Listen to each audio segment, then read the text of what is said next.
yang sebetulnya membutuhkan restoratif justice, membutuhkan kasus ini dihentikan itu beliau yang tadi barusan kita lihat. Kita lihat kondisi beliau ya, dari hari ke hari makin sakit, makin kurang kesehatannya. Jadi, kasihan Pak Jokowi, beliau lagi sakit. Pernyataan Dr. Tifa soal kesehatan Pak Jokowi bikin publik bertanya-tanya. Di sebuah acara televisi, Dr. Tifa mengaku merasa kasihan kepada Presiden ke-7 Joko Widodo dan berharap polemik soal ijazah palsu tidak berlanjut karena khawatir kondisi kesehatan beliau yang semakin menurun. Sekilas terdengar penuh empati, namun di sisi lain publik mempertanyakan konsistensi sikap tersebut. Selama ini, Dr. Tifa dikenal sebagai salah satu sosok vokal menyoroti polemik ijazah palsu Pak Jokowi. Jika memang merasa iba dan peduli, mengapa isu tersebut terus diangkat dan diperdebatkan dan mencari-cari kesalahan Pak Jokowi? Tapi pada kenyataannya, Pak Jokowi lagi sehat dan aktif di berbagai kegiatan publik. Beliau masih menemui wartawan, menghadiri acara, bahkan ikut kirab budaya di Tegal. Aktivitas tersebut menunjukkan kondisi beliau yang masih prima dan sehat. Hal ini menimbulkan spekulasi aneh, apakah pernyataan kasihan itu murni bentuk kepedulian atau justru bagian dari perubahan strategi komunikasi. sebetulnya udah dari berkali-kali saya sampaikan, yang sebetulnya membutuhkan restoratif justice, membutuhkan kasus ini dihentikan itu beliau yang tadi barusan kita lihat.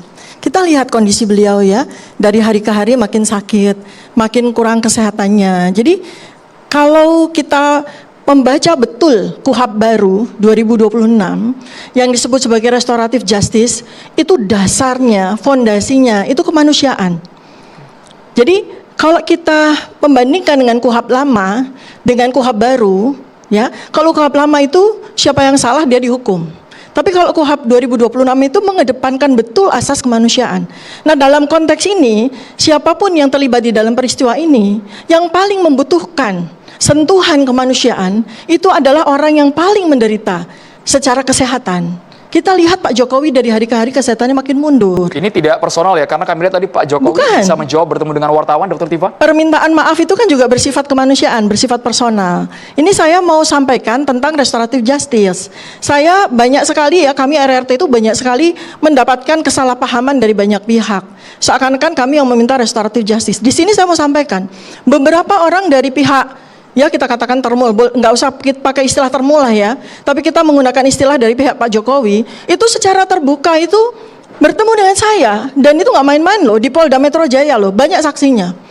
Meminta kepada saya, membujuk kepada saya, Dr. Tifa ayolah, datang ke Solo lah, restoratif justice lah. Seperti orang nomor satu, ring satunya Pak Jokowi. Oh ring ya, dan sering juga jadi pembicara, jadi diundang sebagai pembicara dan sebagainya. Saksinya banyak, penasihat hukum saya ada di situ. Pak David sama Pak Arianto nggak ada ya? Nggak ada, beliau berdua nggak ada. Bisa jadi di dalam hati Dr. Tifa ingin sekali melakukan hal yang sama seperti dua rekannya, Egy Sujana dan Damai Harilubis. Tapi malu dan takut dihujat oleh temannya yang lain. Makanya memakai narasi kasihan Pak Jokowi, kesehatannya menurun. Padahal dia sendiri yang khawatir kalau kasus ini berlanjut ke persidangan. Ya, sudah terjadi salah kaprah di sini. Jadi pertama adalah Pak Jokowi itu melaporkan kepada kami, nanti bisa ditambahkan, bisa ditambahkan oleh penasihat hukum kami ya. Pak Jokowi itu melaporkan kami, itu dua hal utama. Pertama adalah kami dianggap melakukan pencemaran nama baik, kemudian melakukan fitnah, begitu ya. Kemudian yang berikutnya adalah kami dianggap melakukan manipulasi data digital ya, dengan pasal yang nggak main-main 32, 35.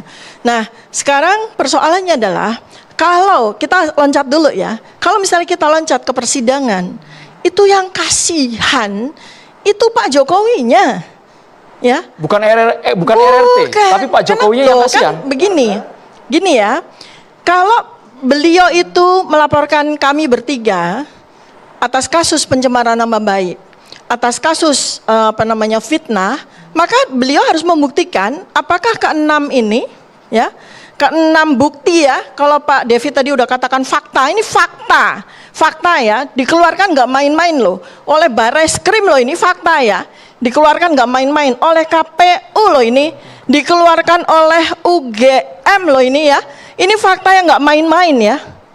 Ini Pak Jokowi bagaimana mempertanggungjawabkan ada 6 spesimen ijazah yang berbeda Setiap artefak yang ada pada ijazah ini sudah kami teliti, ini semua berbeda.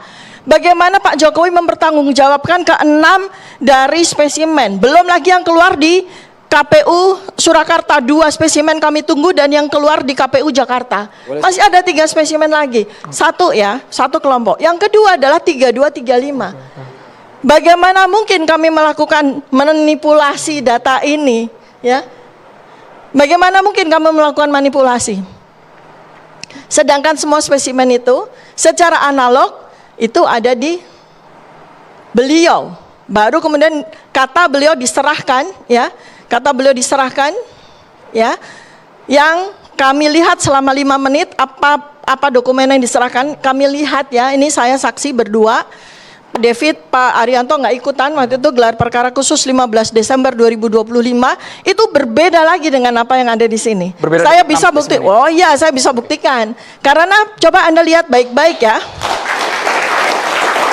Ini adalah spesimen yang dikeluarkan oleh kader PSI Dian Sandi Utama, yang diiyakan, yang dibenarkan oleh Pak Joko Widodo sendiri pada salah satu video, bahwa ini adalah ijazah saya, ya.